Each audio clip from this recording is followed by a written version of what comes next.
Hey, peace and blessings to you. My name is Jerry B. I am the entree musician, and so are you. And I tell you what, so is this wonderful gentleman sitting to the left of your screen. He is absolutely an incredible person. I got to tell you, his name is Danny Jones. And I had to ask myself the question, how do you know when you're going to meet your next best friend? Here I am in Houston, Texas, at the Springboard Festival, sitting across from this gentleman, sharing a Subway sandwich together. And I didn't know that this was the Danny Jones, producer, engineer, musician, songwriter, educator, and most recently, Dolby Atmos Mixer. He's done so many things and worked with so many people. We'll talk about a few of them, but basically, we're just going to talk about life, career, and what it's like to work with some of the greatest in the business. Danny, what's happening today, brother? Hey man, it's all good. How are you? I'm doing fantastic, man. I was grateful for the opportunity to know you. I guess we should give Barry Coffing a shout out for making me fly down to Texas to meet you, Great. Well, listen, that goes both ways too. You don't end up having great conversations if it's only one-sided. huh? You That's know, absolutely true. That's true, man. But big ups to Barry Coffing and the Springboard Music Fest, which was Springboard Houston. My first time going, but as Barry was telling me, he's done this quite a number of times, and you have been a panelist several times with him. yeah, at least a couple. This is the actually the first one live though. We did one or two during the COVID time period. Situation, Yeah, yes. yeah, I was trying to be nice. Yeah, I know. That's what That friends are for. chaos, during that time. But Right. yeah, and I mean, we did another one. It wasn't really called Springboard, but Barry sort of put that part of it on in New Orleans last year, and I was part of that, there. Absolutely. Absolutely. Yeah, but So big all of time these, thank Barry. I'm sorry. I said big time thanks to Barry because I've met a lot of really great people, present company included, due to Barry and his organization. So it's a great thing. Absolutely. And I have to say, we're going to slice and dice some of the titles that I've given you, but they're all true. You have produced so many wonderful records, engineered, done front of house, which we didn't mention, but you are a drummer like myself, a musician, songwriter, and I don't know where you want to start. You've lived such an incredible life, but I don't want to skewer it. As we begin to name drop a few of the names that we'll talk about, I really am more interested in who you are than what you've done. Because as we shared that lunch together that I talked about, and you just shared your life with me, I'm really grateful for how genuine you are. I don't see that a lot in the music industry. Well, thank you. Uh, well, wherever you want to start, I started out as a small child. Yeah. What a way to start. Um, I'm originally How old were from you Arkansas. when you learned to play drums? I was 12 when I started. I joined the school band, and so it's 12 years old, and I absolutely loved it. I I, I remember going to the Christmas parade before I was in junior high, and all the marching bands going by, and drummers, playing cadences. I thought my heart was going to jump out of my chest. It's like I just said, I got to do this. I have to do this. So, they gave us three choices of instruments to play in band, uh, and so my three choices were drums, drums, drums. We weren't supposed to do that, but uh, I did that, and I got to play drums. So I still do. Yes, you do. I was in, like I said, in school band programs, and then I went to college. Was there for a few years. majored in music, and then decided I was gonna go out and try to become a rock and roll star, which didn't quite make, but at the same time, I got to do some pretty cool things back then. I still get to do some cool things. This is cool right now.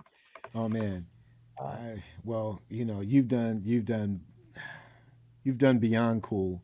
I mean, the Beach Boys, for crying out loud. I mean, oh, no kidding. You know, come on. when it's like, well, I mean, the reason I did the Beach Boys, I was working in New Orleans at Toussaint Studios for Alan Toussaint. Alan and Marshall Sehorn were the owners of the studio, and the Beach Boys were just traveling through. They had recorded a live concert, I think, a Fourth of July for, I believe it was for Japanese television, and they just needed to come in and re-sing, a bunch of vocals. So I was the engineer that set up the microphone for the Beach Boys, and I'm trying to be cool. I don't know how cool I was, but it's just like, my gosh, the Beach Boys. I'm sitting at my console, that I work at every day, and pushing up the faders, and here's "Help Me Rhonda" and "I Get Around," and all these great Beach Boys songs, and that I grew up with. Yeah. And I just thought, man, this is wonderful. And then, gosh, their vocals, almost.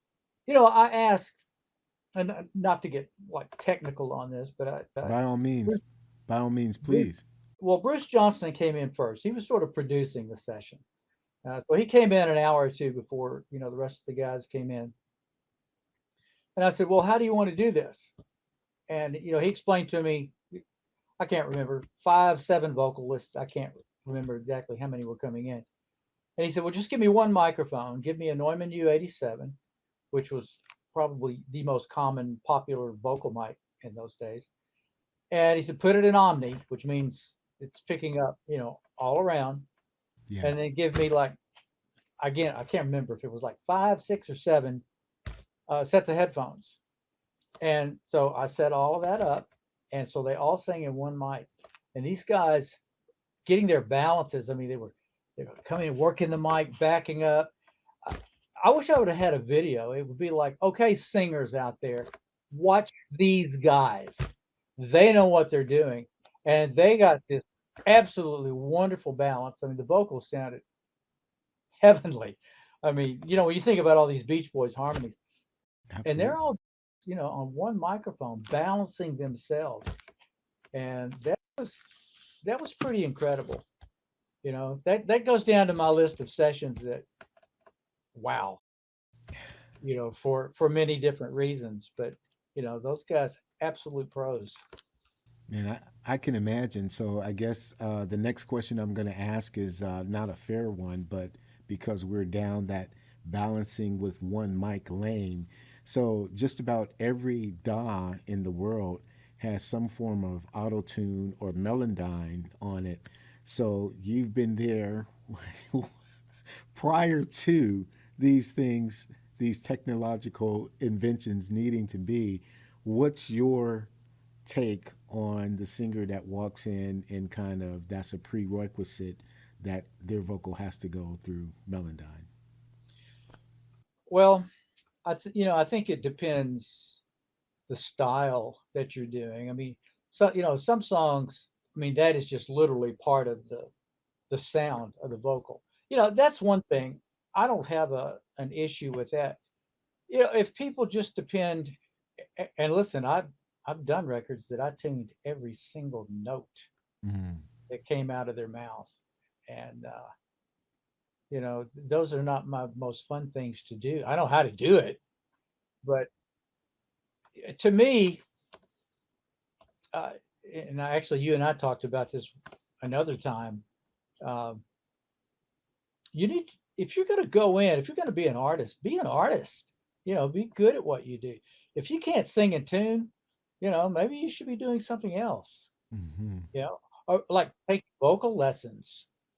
I mean, and I mean that seriously. People can get better. I mean, musicians take private lessons. Uh, Singers. I remember, uh, and not that I knew him well at all, but I was involved in this little conversation with, oh gosh, I'll never forget. Oh, what's his name? Uh, Huge singer back in the '90s. Had a lot of hits, and he was talking. And I'm not purposely forgetting his name because I never really worked with him. I was just there in a conversation with some people, and he was talking about, and this guy was a great singer, but he was talking about he started working with his vocal coach and how he had uh, expanded the range of his voice. And I'm thinking, my goodness, this guy is already a great singer, but he's still, taking lessons, for people to get better. So if you have an area that you're not very good at, work on it, and get better. I've had singers when I was producing. Uh, this is not like all the time, but I had them get in shape, start jogging, and do vocal exercises. When I know that Patti LaBelle has spent 2 hours at the hotel warming up, going through exercises before she comes in to sing. Hmm, Patti LaBelle. Wow, can she sing a little bit maybe? But she still feels compelled to go through all of these exercises and warms up, before she goes to the studio. I don't know if you remember, there was a man named, and I say was because he passed away in the last few years. Sonny Turner was a singer for a band called the Platters, Mm. and I worked with Sonny real early in my career, and it was the same deal. I mean, he spent the afternoon a few hours warming up before he came in to sing. And he sang great. He had absolute control, over his instrument being his voice. So, I'm not, like I said, I have tuned vocals on people, but they should work harder. And, I don't want to, I never do I want to embarrass anyone. Understood. Uh, so I'm not going to say anything, like that, other than, it's the right time. I may offer some suggestions about how to, again, work on your craft. You know, we live in a society sometimes, and especially, it's like these TV shows, and someone comes on and goes, "Okay, instant success." Hmm. You know, uh, yeah. How many times do you see that? Count that on your finger. And as I said, that's singular, Certainly. on purpose. So everybody should continue to work. I don't care what, if they're a singer or if they're a musician, because that's a lifelong thing. It's not just about, oh, I'm going to make it on the show, or I'm going to do this and then I'm just going to be rich and have it made for the rest of my life. Absolutely. I don't see that happening. Absolutely. You're absolutely right. See, yeah, I told you I could preach. Yeah, you can. That's why I gave you the preaching screen. But to come up for a minute, I don't know if you realize what you did, in talking about the Beach Boys in the studio that you were working out of. You just casually, almost matter of factly, mentioned a great name. And we talked about this offline, but if you don't mind going back, because you mentioned the name of Alan Toussaint. And come on, we just cannot casually let that mention go by, you No know? kidding. Well, Alan was uh, he was my boss at one time. He became my friend, and he's my hero, Mm. uh, in just kind of every respect. For people, it's interesting when I mention Alan uh, to people. Sometimes people haven't heard of him; they don't know who I'm talking about, and then the other people stop and sometimes just stop and bow down to me. Yeah. You know, for having worked with him, you know, not because of me, but because of him.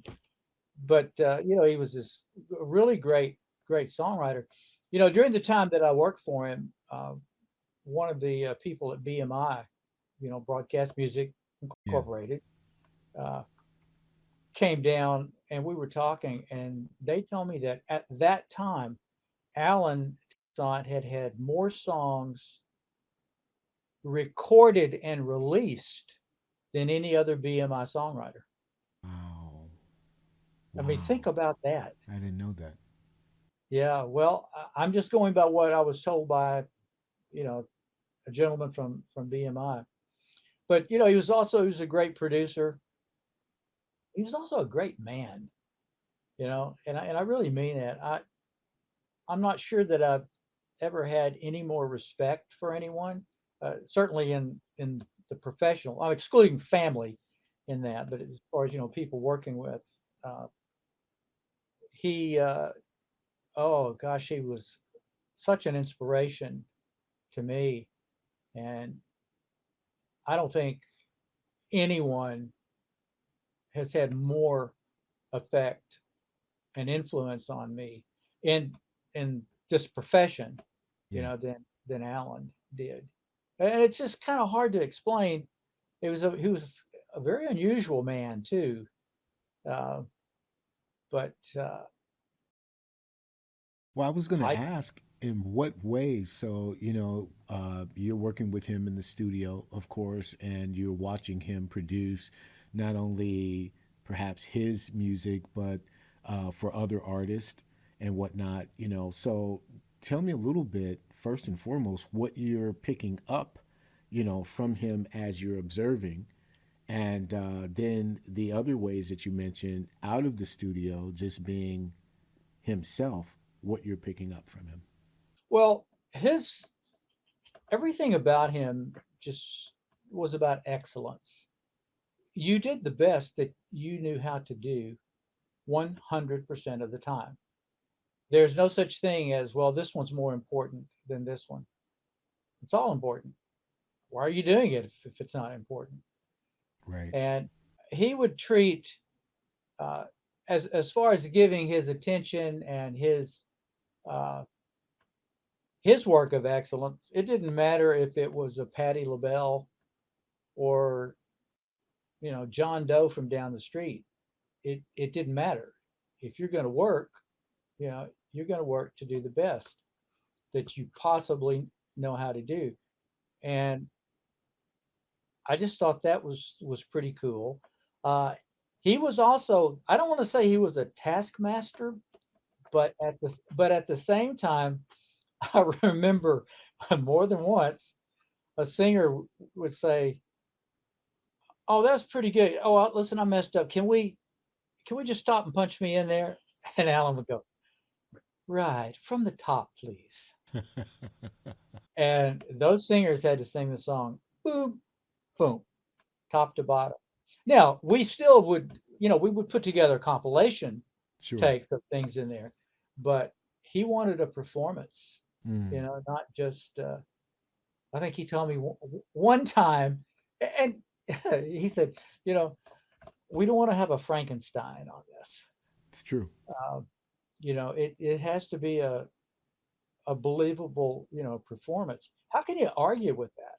Right. You know, but I mean, I've worked with lots of people that, we did that. And of course, doing multiple takes and comping things together. And what I mean by comping, for those who may not know, making a compilation Right. Right. of of the best parts of the take and putting those together as to one complete, performance. Exactly. But that's where he was. And I mean, if someone thinks I'm old school, which in some respects I am, uh, he was very old school. He just I remember there was a group from Minneapolis called the Wallets, and Alan was producing. I'd actually moved back to Memphis, uh, which I went to New Orleans from Memphis, so that's why I say moved back to Memphis. But Marshall Sehorn, Alan's partner, had asked me to come down to do some mixing on a project that he was doing for some European company. And so I was down there for, I don't know, a week or two doing that. And then I left and was driving back to Memphis. Well, Alan was working opposite. I mean, the session, the studio could run 24 hours a day. So they would be working and I'd work late at night on these other mixing things. And Alan wanted me to come back down and mix this project on the wallets that he was just finishing recording. So I said, well, okay, listen, I just got back. Give me a day to take care of business here, and I'll drive back, but I can start like day after tomorrow. So they said, okay, that's great. Come on down. So I drove back down there, and I'm thinking, okay, we're ready to start mixing. Well, the band and Alan, they're all out in the studio, and they're talking about this one song that they had a little problem with, and Alan just says, well, let's just recut it. Mm. So it's like, okay, and I'm there, so it's like I made a few little changes on things that I thought were a little better as far as setting up for the recording session, not musically speaking. And we totally cut the song, from scratch, and it was one that really didn't have any. We cut the whole thing live, in the studio, and here we go. Quote: the recording was done. We're going to start mixing, and we totally recut another song. Wow.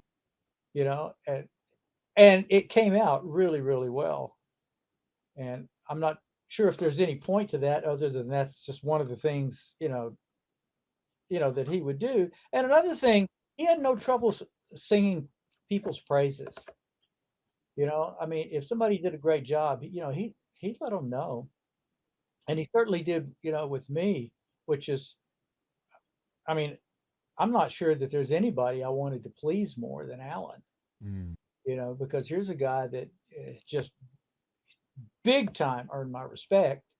And I wanted to, it was sort of like, not like he was my dad. I don't mean like that, So, but at the same time, I got to a point where I really, really wanted to do a good job to please him. I mean, yes, he's my boss. yeah. So, you want to do that, but it was a lot more than that, you know. Wow. And Alan was a spiritual man. I remember one time we had a conversation real early on. We're talking about hit records.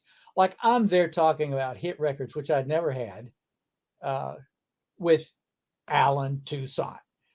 And and we finished the conversation, and he leaves the room, and then we're in the control room, and the door opens back up. He walks back in the room, and he says, "Well, you know what's more important than hit records, don't you?" And I said, "What's that?" He said, "Prayer." Mm. And then he just did an about face and walked back out of the room. And I just thought, I like this guy. How long did you work with Alan total? I was on staff and lived there for 4 years, but then I did come back several times over a period of about 10 years I see. and would do work for him occasionally, like the wallets thing. I wasn't on staff there then, but and then that you never knew how long all that stuff was going to take. You think, oh, you'd be gone for what, a few days? I think I was gone for 2 weeks. Yeah. And then the group decided they had questions about things and they didn't know how to really communicate it well. And so then they said, well, look, Danny, can you come up to Minneapolis and mix with us? And I said, sure. And that's what I did. Wow. And we got up there and they said, well, we didn't like this mix because of this. And it's like, oh, well, why didn't you tell me that? And we could have made those changes, in New Orleans. But I had a wonderful time in Minneapolis, got to know the guys, much, much better. And it was a wonderful experience. So were they a quintet or a quartet? The Wallets? Quintet, I think, Mm-hmm. five or six. Mm-hmm. Drums, bass, keyboards, another keyboard, saxophone. I can't remember if they had a guitar or not. So they I, were more than a singing group. They were like a band. oh, they were a band, I absolutely. see. I see. Yeah. I'm thinking, in my mind, I'm still the Platters. You know what I mean? So I'm Yeah. thinking, yeah. So yeah. that No, was no, a it was couple of definitely a years band. beyond me. I'm still a young whippersnapper. I hear you. You know, I am too. Yeah. I don't know who this guy that looks at me in the mirror, uh, but you know, I was talking to a good friend of mine last night. We hadn't talked in quite a while, and it's like the older we get, we we're we feel the same. Yeah, and he and I both met each other when we were 12 years old. You know, so I mean, long time ago. But yeah, so yeah, I'm a kid. Yeah. No, I know what you mean. You feel the same. Sometimes your Yeah, body tells you you're not, but you feel it. That's for sure. yeah, But yeah. there's so many people, though, Danny, on your repertoire. It's amazing. I guess the question that has been looming in the back of my mind is with so many different genres and styles of music that you've been so proficient with, the Danny Jones who goes home at night after an incredible session, whether you've done Journey or the Barkays or Ramsey Lewis or Ron Carter. When you get home, what is your personal preference of music? I mean, what do you dig personally? Well, uh, I mean, I have certain groups that I listen to. I'll go through spells of listening to different kinds of music. You know, one thing that and it's a good thing. I have a pretty uh, wide variety of likes and dislikes, and I like certain kinds of music for certain things. You know, certain music makes you feel a certain way. Uh, you know, I loved vocal groups. I still do. I'll find myself at times going back and listening to uh, bands from like the 60s and 70s just with the vocal stuff. I mean, I love the Four Seasons. I Mm, mean, of course, I was a huge Beatles fan. I yeah. mean, that almost goes without saying, but you know, boy, I mean, I was crazy Well, about that group. let me ask you something right there. While you're there with the Beatles, so which hat are you wearing when you're first exposed to them? Are you wearing the musician hat? Are you wearing the producer hat? The engineer? How are you receiving their music? Oh Oh man, I'm man, the I'm the drummer. drummer. Oh, you're the You drummer. know, when it first started, because you know that's how I got into all of this.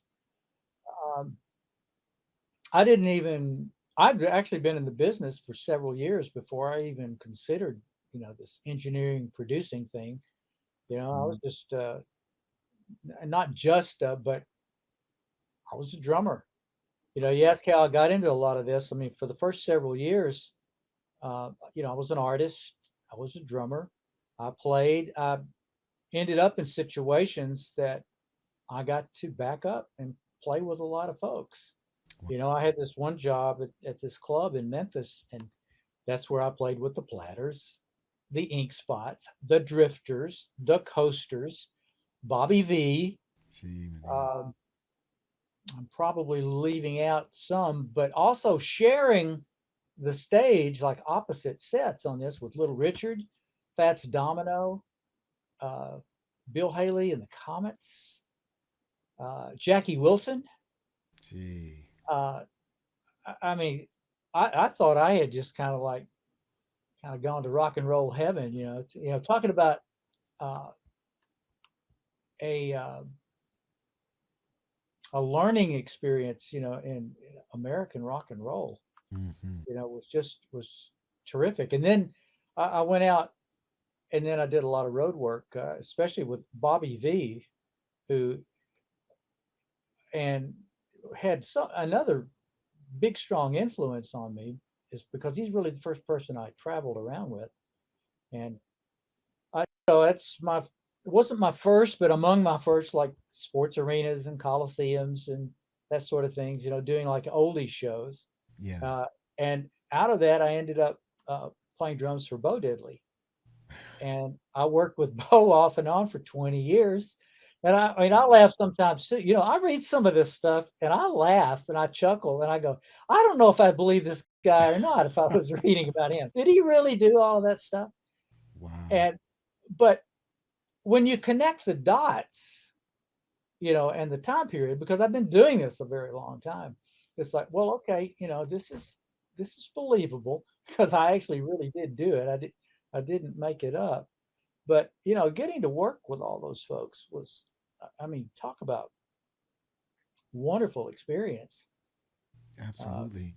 Could and you could you tell us? You told me when we were in the hotel lobby the cross between Gary V and how he introduced you guys to playing with Bo Diddley. Can you talk about that?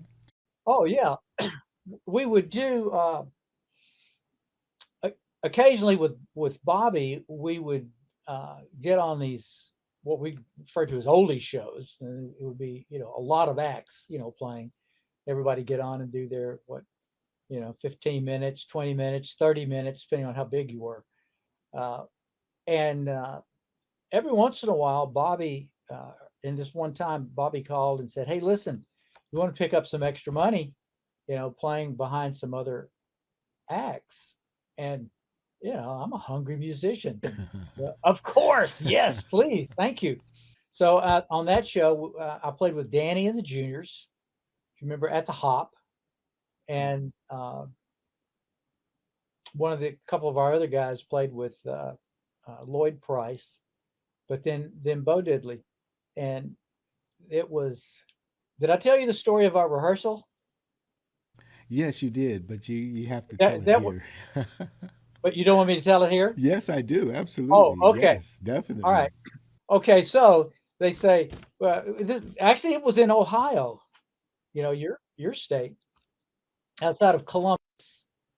There was a place, I don't know if it's still there or not, but it was. I think at the time it was like a horse race track, and this was like an off season, and they set up a big stage out in the center, and would have concerts, and that's where we were playing. So all of our dressing rooms were like back in the jockeys' quarters. So they said, okay, Bo will meet you for rehearsal, 3 o'clock at the jockeys' quarters. So it's like, okay. So me and my band, we're we're there at 3 o'clock. At 3 o'clock, in walks Bo. Bo introduces himself. We all shake hands, and he was very pleasant, very nice. And then he says, "Well, okay, guys, listen, my cab's waiting, so I'll see you tonight." Okay. Rehearsal. Uh-huh. No rehearsal. Okay. So it's like, well, okay, we'll see him tonight. So I keep thinking, well, he'll tell us what we're going to do, before we go on. And so I run into him a couple of times, making myself real available. Hey, man, how you doing? Oh, good, good, good, good. And then he's not saying anything. And then we're the next group on at this point. And I said, Bo, you want to tell me what we're going to do? He said, and he mentioned a couple of titles of things, and he said, and this is a quote. He said, "Just watch my foot, everything beautiful." That was the only instruction that I was given. Wow. So we go on stage, and I remember thinking, I mean, I've done shows with a talk through, before, and maybe rehearsed a couple of songs. So it wasn't like I'd never been in front of a crowd before winging it, Right. but never nothing except watch my foot, everything be beautiful. So, they said, ladies and gentlemen, Bo Diddley. So Bo walks out, that rectangle guitar, the Right. famous one. And he goes out and he just acts like there's not even anybody there. He plugs in the amp. He turns around, he looks at me, and then he turns back around. He takes his foot, he starts stomping, and then and then we just kick in with a jam. And I have to tell you, it was great. And we finished. He said, "Man, you guys did great." And I didn't even know what to say to it. I was, this is Bo Diddley. Uh, that's one of the things. When you're a drummer, and I mean, lots of people were drummers for Bo Diddley, through the years. So it wasn't like I was the only one, but I do have to tell you, I do get a kick out of saying that I used to play drums for Bo Diddley, because everything was so beatified, you know. So Man, that's probably my best Bo Diddley story. what an era in time, and I think that you really touched the stars by spending some life and some recording with Etta James. And I couldn't imagine in my wildest imaginations what that was about. So, or what that could possibly be about. Would you enlighten us, please? That was my first project to work with Alan Toussaint, and it was well underway um, by the time I started to work there.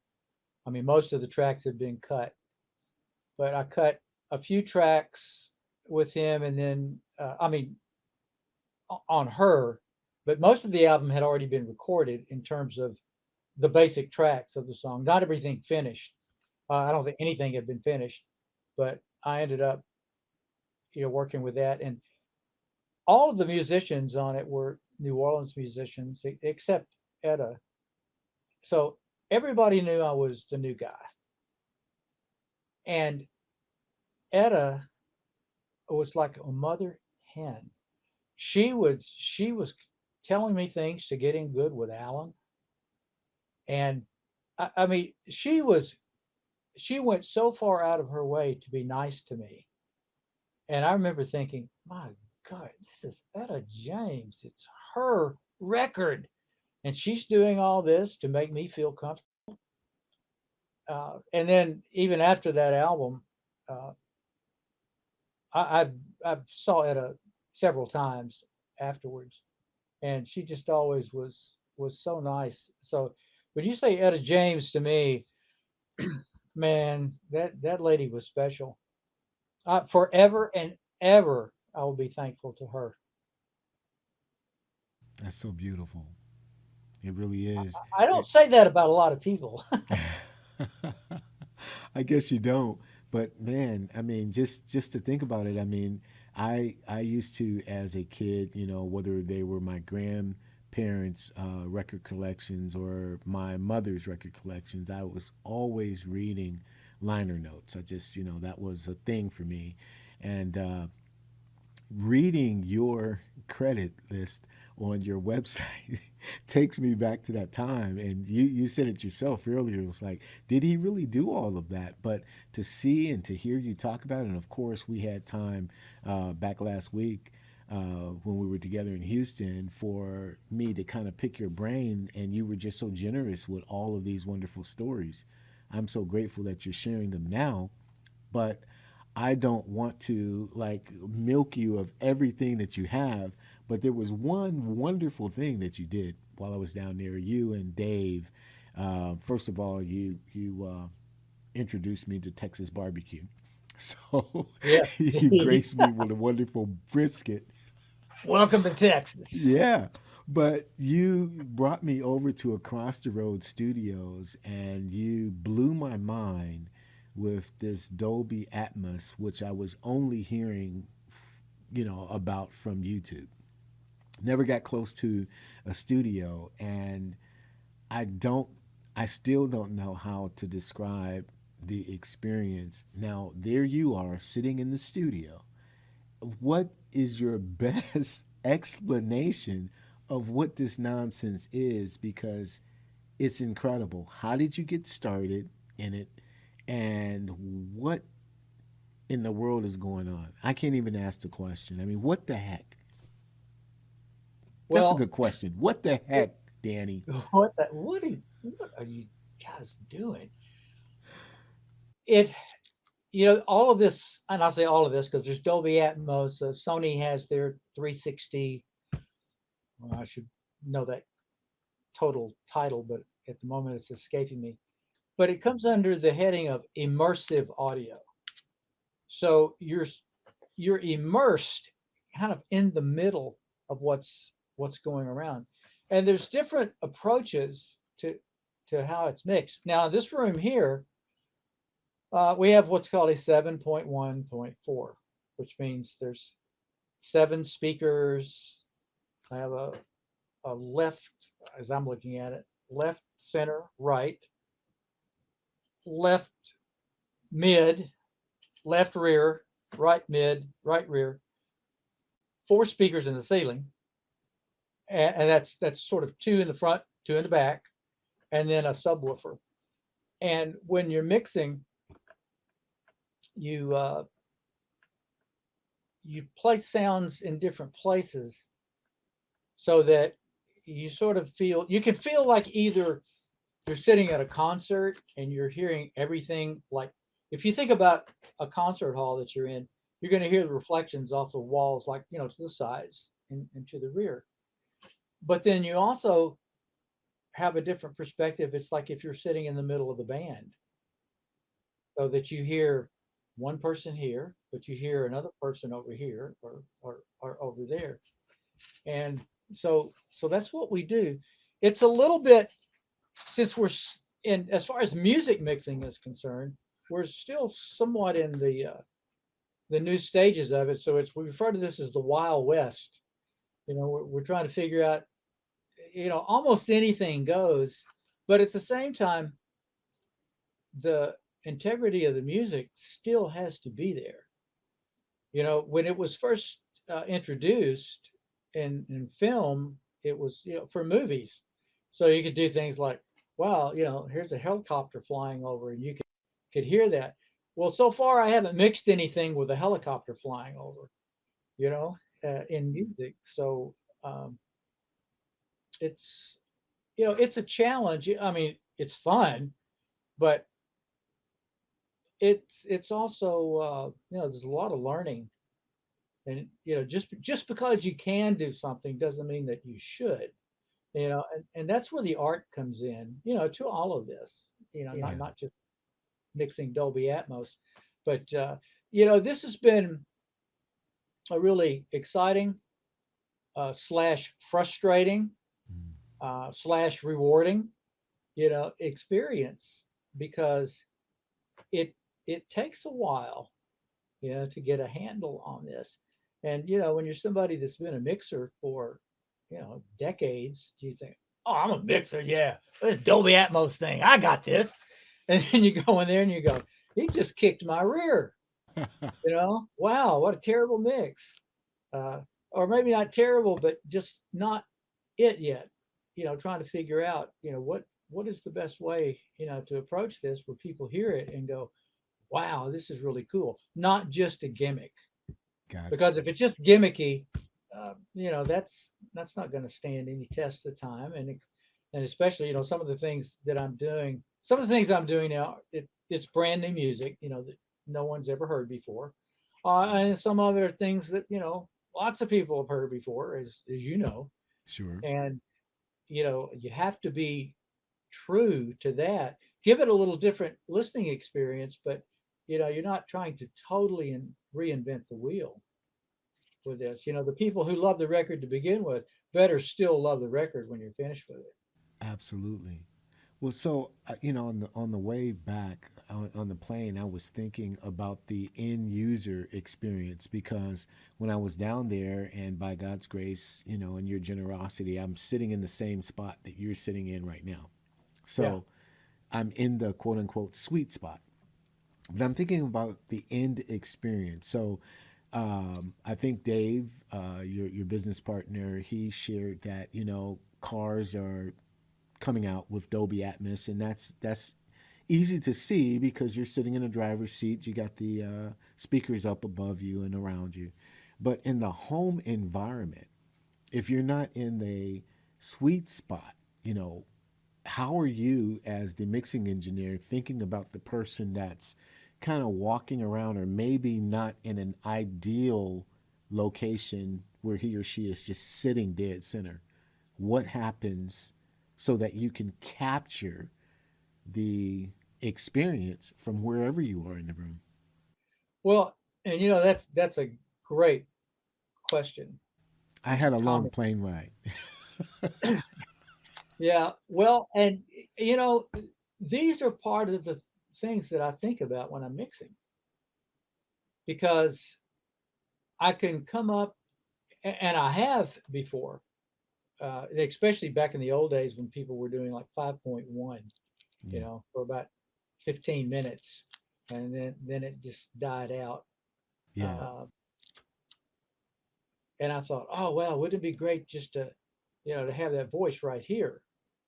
And but as I do this, and as I talk with other mixers and mastering engineers about it, and we talk about how people, no one at home, and I say no one, that most people at home are not going to have what I have here. Where everything is absolutely set up the way it's supposed to be. I mean, we used a laser, to check the distances of all of Right. this, so that everything is the way it's supposed to be. Calibrated perfectly. Right, because we're making it here. So it's not just about does it sound good here, but does it sound good here that's going to translate, to everywhere else, and that's the biggie. So there are some things that, and again, depending on who I'm mixing, I'm a bit conservative with my, what, 12 speakers, of where to put it. That's almost kind of funny to say conservative when you're thinking about all of the placement in it. But Right. you try to visualize, okay, how are people going to be listening to this now? And again, as you said, and Dave is wonderful at explaining all of this, with the cars. The cars to me are going to be like, I want to go listen to my car, Sure. and Sure. it stay out there, because, and even mixing stereo records. I mean, for years and years and years and years, we'll mix something in the studio and take it to the car. Take it to the car, You right? know, I mean, I've had cassettes in the car, CDs in the car, uh, uh, just Eight WAV tracks. files, thumb Yeah. drive, and you take it out to the car and listen, and it has to pass the car test. Sure. And if it's not, I mean, I've been in $1 million studios that we still, the final test is the car, and if it's something doesn't feel right in the car, we go back and we change it, That's correct. in the studio. But there are sound bars that are out now, and I haven't heard a lot of those. We actually purchased one at one point, and it was like, it was okay, but it was not the experience, that I was hoping for. But and then Apple Music is getting involved with, their things that it's going to get better because they want to sell you their stuff, Well, that's true. and, That's true. and I don't. That's not a negative statement. Right. People are in business to make money, Right. and it is a great listening experience. I want to tell you that, and I think you will agree. Once you've experienced this, wow, it's just like, man, I don't know that I want to go back all the Yeah. time, Yeah. Yeah. because you get to hear and feel, so much more. And I do think this. I think the listening, uh, what in headphones, and right now, the best headphones are all that are very expensive. And to do this even close to it in a home, now you're talking audiophiles who spend tons and tons of money on things. But it's, in some respects, it's kind of always been that way. The best sounding stuff was the expensive stuff. Of course. But I think, I mean, even, and they're going to have to perfect it more, but it's like even this cell phone that I have, and I bought this phone, what, 4 years ago. It has a Dolby Atmos setting on it. Oh, is that right? Yeah, Wow. it does. The more that this is coming out, uh, the bigger demand, then more equipment is going to become available, and it's going to get a little cheaper, I think, because that's generally the way business works, supply and demand. Sure. When you have more people wanting, then you're going to have more things available to them, Yeah. and a different price range. Yeah. I I'm looking forward to that. yeah. I don't have anything at home. I mean, I listen, I listen to my binaural mixes, in headphones. But, I don't have all of this at home.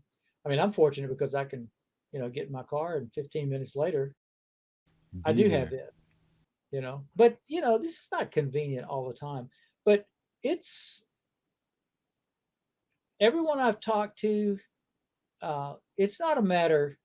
And listen, I have some friends who they think it's a gimmick, Oh, is that you know. right? Yeah, Dolby Atmos. Have they But heard it? Have they heard it? Okay. see, there you go. No, they really haven't. They've heard some of the things that are out there, Yeah. that, and someone will say, well, I don't get this, man. I've been listening to Spotify and I don't hear it. Spotify doesn't have this. Gotcha. So nothing on Spotify at the moment is going to have immersive audio because they don't offer it yet. Wow. But right now, Apple Music does, Tidal does, Title. Yeah. and they're going to be, others. So it's coming. It's not a matter of if this is going to work. It's a matter of when it's going to work on a larger scale. Certainly. And friend of mine who was in a very successful band was telling me about they had released on Spotify, and then I don't know if he was correct on this or not. He said we put the word out that we now had a spatial audio mix, and even though Spotify doesn't do this yet, he said just the talk of it. He said we went from when we released this single, we were way back in the background somewhere. He said as soon as we released that, he said within a week we were on the number one playlist on Spotify. I mean, like that. Just the mere mention of it, huh? Yeah. And the algorithms are set up on like Apple Music and others. They want you to listen to the spatial audio, Yeah. which in this case, again, is Dolby Atmos. Even though Apple doesn't call it that, but that's what it is. When I go to when I mix something and I send it to mastering, they have what they send to Apple, what they would send to Tidal, what they would send to Spotify. Although right now, like I said, Spotify is not doing, Dolby Atmos, so they would just get a stereo mix. Absolutely. Absolutely. Well, I have a couple more questions. I hope you have another minute or two I uh, do. to hang out For with you, me. my friend, for you. Well, thank you. Thank you. The one question is it still retains it still relates to Dolby Atmos, and it's my plane ride because I'm thinking about the end user, of course. Uh, the one thing with respect to the listening experience, which it is so immersive that you don't want to do anything else. When you're in the moment and you're listening to the music that's there, that's it. And I think in many ways, I think that that's a good thing because I'm a listener. We know that there are many people who enjoy music, but there are other things that they can be doing, whether it's cooking or whether it's, around the house. And the way it is right now is music could just be on in the room, so to speak, and you're doing this, that, or the other while still singing and humming along and whatnot. With the Atmos experience, to sit there and to take all of that in, there's one thing. So I'm trying to form this into a question, but this is how my mind was working on the plane because yeah, you have the family in the room watching the movie, so they have the theater now, so they're used to the surround sound, but they're there for that 2 hours for that experience. Music is a little bit more mobile. So again, you were talking about the headphones, that being one of the things, but I think just having the Atmos system in your house is going to really dynamically change the way you experience music because it's going to be hard for you to leave that room to get up and go start dinner or whatever you have to do. I mean, what are we creating because it's going to be I can't leave this place. Like I didn't want to leave that sweet spot that you put me in. I didn't want to leave. Well, I mean, I still remember the days when, everyone had a nice stereo system. I mean, if you were a music listener, you had a nice stereo system at home. Yeah, And your turntable, you put that needle on that's right. and listen to it. And yeah, I can remember, just listening, for hours and hours. But you're right. I mean, I'm a listener, I mean, like you. That's how, you know, we both ended up as musicians. Absolutely. It drew us to it. But even the mixes that I've listened to, even in headphones, that I know were, um, I could tell they were mixed in Dolby Atmos, but I was probably, but not probably, I was hearing a what's called a binaural, which is two tracks in the mix. And what I feel is happening, and I'm not the only one because I've discussed this with friends who are mixers. There is just something, even though you're only hearing it in two speakers, there appears to be more depth and separation, going on, which makes it just an even nicer listening experience. So it's not like, oh, well, this is not any good. It only works if you're in, some big room with all these speakers. I mean, this is like, you know, that to the nth degree. Yes. Uh, but the other is still, it's awfully nice. And it's wonderful when technology is, I mean, to me, it's exciting that we went from those MP3s to all of a sudden, wow, now we a step forward. You know, I, I'm sorry, I'm going to say this. Say I was at it was as close to a scientific uh, demonstration as we could have in this room, and very successful scientist engineer was playing this. He had a song. It was a Stevie Wonder song, and he said, "Okay, we took this." He said, "We don't have vinyl in here, but we're doing this at a sample rate of 192 samples. That pretty high." yes. And he played this recording for this group of people, and it was like, "Oh yeah, man, that sounds great. It really does." And he said, "Okay, now same master." He said, "This is 44.1, Mm, which is the sample rate of a CD." hmm. And he played it, and it was like, "Okay, well that doesn't sound as good. It sounds good, but it does, but it was not as good as what before." And he said, "Okay, now here's the same thing on an MP3." He started playing it. The room broke out in laughter. I mean, there was no comparison. Yeah. I mean, the quality was nothing. So for those of us who are, record makers, record being recordings, you want, we work really hard to make this stuff sound as great as we can sonically. To play back an MP3, it's just like, it's kind of slap in the face. Yes. But at the same time, I get the thing about, yeah, but that way you could just take back then what the iPods, stick in your pocket and you go and you could listen. That's correct. That's pretty important. Hmm. So I'm not minimizing that. I'm not one of those naysayers on it. But it's like, okay, we have, so I'm thinking without, I should think before I talk. But now with the new things Yeah. and these things that Apple, is putting together, on headphones, okay, you're mobile again. Yeah, you never stop being mobile. But what I mean by that, the quality is going with you now, That's right. as opposed to only being able to listen to this, at home. So to me, that's exciting. I That's like that. that's great.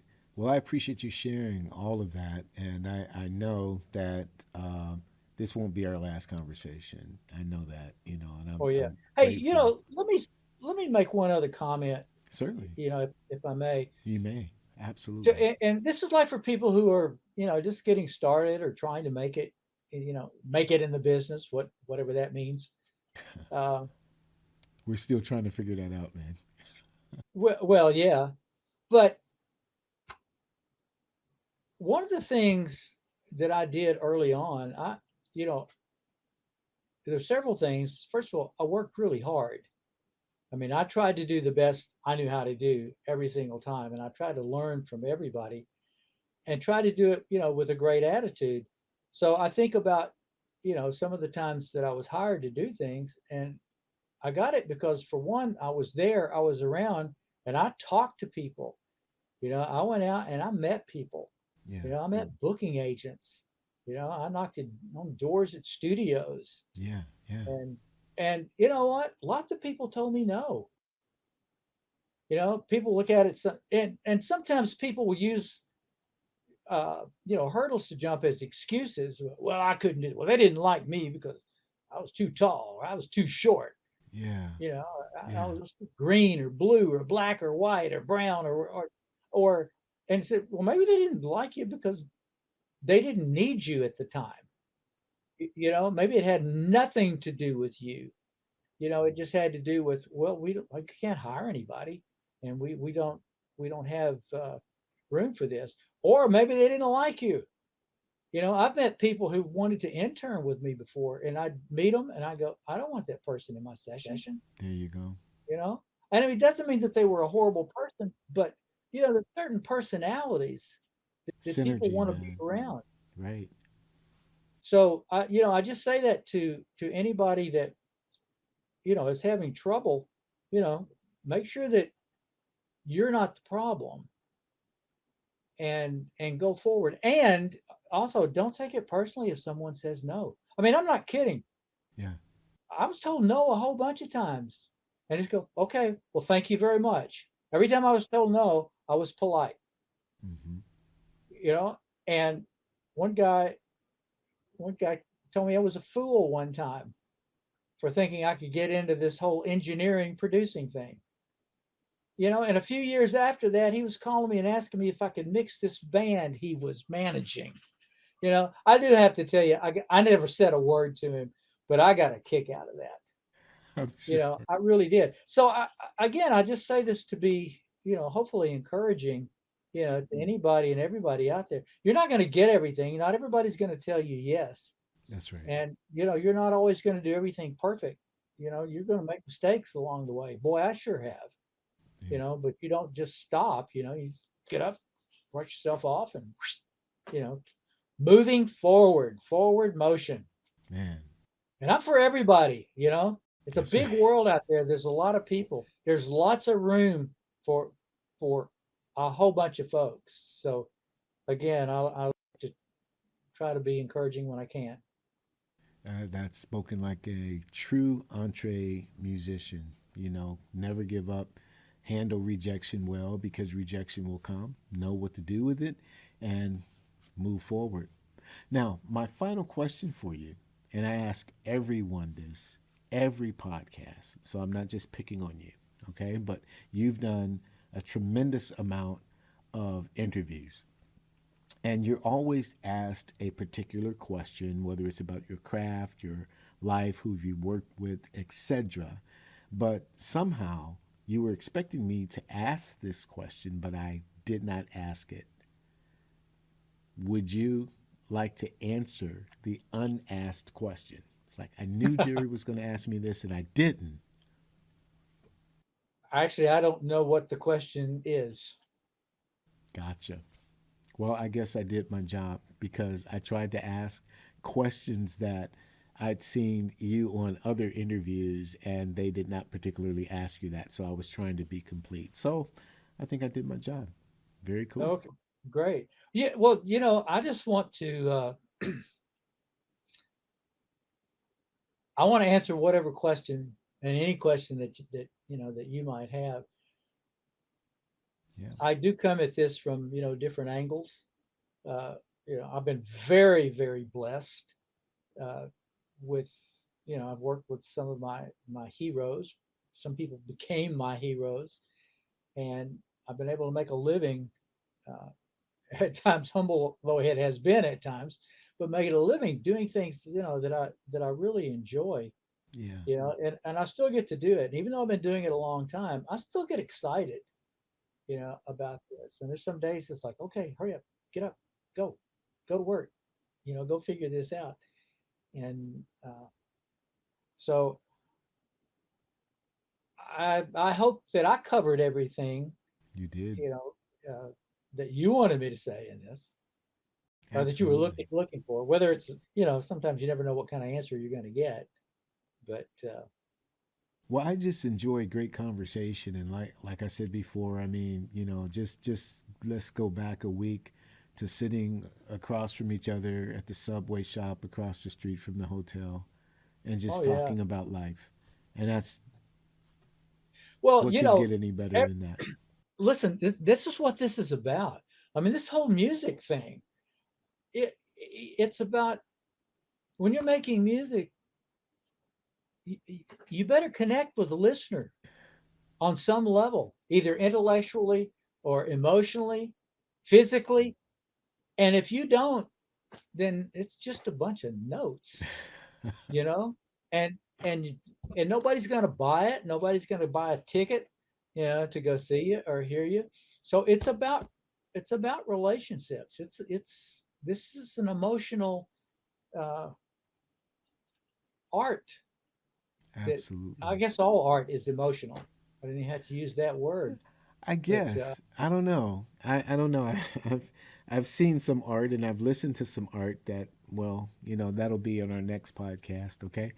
yeah, I got you. I'm with you there, as well. But you know what I mean by that, Certainly, certainly. So it's and it's like when you perform with people, magical things can happen, out of this, and they can certainly happen in the studio, but they can happen on stage. It can happen, in a coliseum, but it can also happen in a neighborhood bar, That's or right. or in a neighborhood church. That's right. You know, it, Absolutely. and I've done all those things. You know, uh, so I, but I do believe it. So Well, it's that's still a why I asked you about all of the genres that you've covered. I mean, you go contemporary Christian to jazz to funk to R&B to soul to classical. It's crazy. To sound what movie soundtracks. I know we need to probably end this thing, but you know, I ended up doing, because of recording sessions in a certain maybe genre of music that maybe I was not that familiar, or it wasn't my favorite. But I work with artists that were so good at it, and that touched me. That moved me, and it's like, wow, Yeah. And then all of a sudden, okay, I am a fan, of not just that particular musician or artist, but the genre. And I go, I never really thought too much about that style before, but the more I look into it, man, these people are serious at what they're doing, and I'm responding, to that. It goes back to that word excellence again. Yeah. When I feel like, oh man, this is special, and I don't care who it is. I've had records that, well, let's just say there's one style of music, and I've done a lot of records in this one particular style that I'm not going to mention, uh, because it never was my favorite. But I listened to a song the other day that I'd never heard before because I was doing a little studying, which I do that, by the way, especially if I know I'm going to be working in a certain area. Then I do my homework and I listen to it, and it totally took me by surprise. But I mean, it almost brought me to tears. The song was so emotional, and it was like, oh my gosh, and that definitely caught me off guard. I was not expecting that at all, Wow. and it was like, okay, I'm taking this person more seriously now. There's a reason why they're a big star. Mm, They're touching folks because it touched me. yeah. So May I ask, with respect to that, is there a style of music, is there a genre that, in your personal constitution that you just say, I'm not going to touch that at all just because of who you are, you mean that I would not touch? that you would not touch? Well, let me just say this: anything that has a negative message, Gotcha. forget it. Yeah. As soon as I hear negativity, it's just like, no, I don't want that going into my body. So that's And I don't care what style of music it is. I understand that you hit it on the head, and we've done some podcast episodes. So the next time we roll around to that series is our music is spirit series, where we talk about the spiritual dynamics of music and what it does as it attaches itself either on you or penetrates through you, because it has the characteristics to do that. So you answered the question the way I thought you would. Just over the turkey sandwich, like I said. But Yeah. I wanted to get it, you know, on record. But I thought you would answer the question that way for sure. Yeah. Hey, and by the way, just a little postscript here. Yeah, This whole thing is coming about because you and I both went to Springboard that's and correct. we met. We had never met before that time. So anybody who's out there listening is saying, "Well, I need to be better connected." Well, then get better connected That's because you correct. never know. And some of those people that I was on panels with, like Dale and Michelle, Yeah. uh, for example, we met at Springboard first, like this, on panels, and I love those guys. Oh yeah. I mean, I really do. I love spending time with them, uh, and they're wonderful people. We have a lot in common, and we share, and so it's great. Uh, In fact, I'm and doing a video called Seven Takeaways from Springboard. I told Barry about it earlier, so I've cut that and I'm going to send it to him. But I'm also going to put that out on the Entree Musician because it was a dynamic experience. My first time dynamic experience, and I'll share those seven later on. But yeah, I've cut that video and I thought it was wonderful. But and look, let me just say this. Let me preface this before I end this. My nose is brown enough. I don't have to say anything that I don't mean. Okay. All right. So when I tell you, Danny, when I say this to you, I mean it from the bottom of my heart, man. I thought, here's a friendship that I didn't see coming. And I know that, we're going to walk together and conversate together and have more dynamic times like we experienced before because we've been very intentional even since I've arrived back in Ohio. And I thank you for your friendship. I thank you for being so generous with me with your time today. And I thank you that there's a project or something in the air that I don't know. I'm not being woo woo, but something's going to happen. So we'll see it. well, I look forward to it. And Absolutely. I'll throw this right back at you too. This is a two-way street. So I appreciate I appreciate you. It is nice when you know you meet people for the people, and it's not just about the business. Right. I mean, we're in the business, but you're not in business 24 hours a day. Right. I mean, you are, but you're not. But you're You not. know, Yeah. it, but but it's about people. I absolutely And agree. so like I was talking about, like Dale and Michelle, I was using them as an example, and even Barry.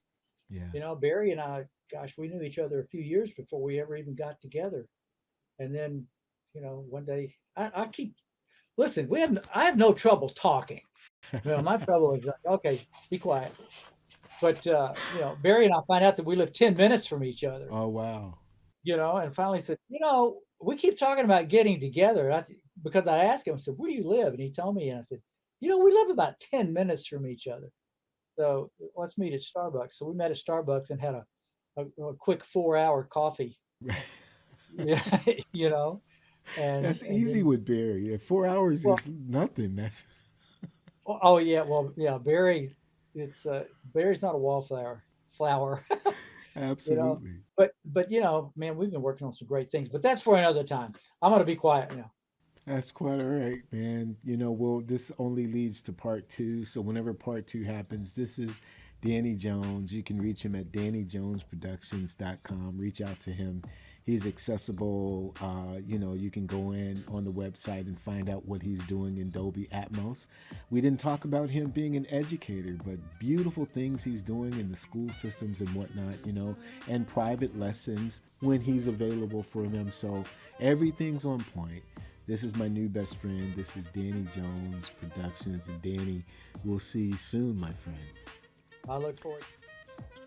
Absolutely. Well, that's where we're going to leave it here at this episode of The Entree Musician. We want you to go to theentremusician.com if you haven't done so. Okay, we want you to join our community. We have a great mastermind that's forming. We want you to sign up and sign in and get involved. Also, somewhere here on my table, I have the book, which is called The Path of the Entree Musician. This is a best-selling book. Let me tell you, you want to go to Amazon and get your copy. 9 Keys to Unlock Your Mindset. Discipline and focus. Make sure you make it happen. My name is Jerry B. I am the Entree Musician, but that's not what's most important. What's most important is, so are you. We will see you again next time. God bless.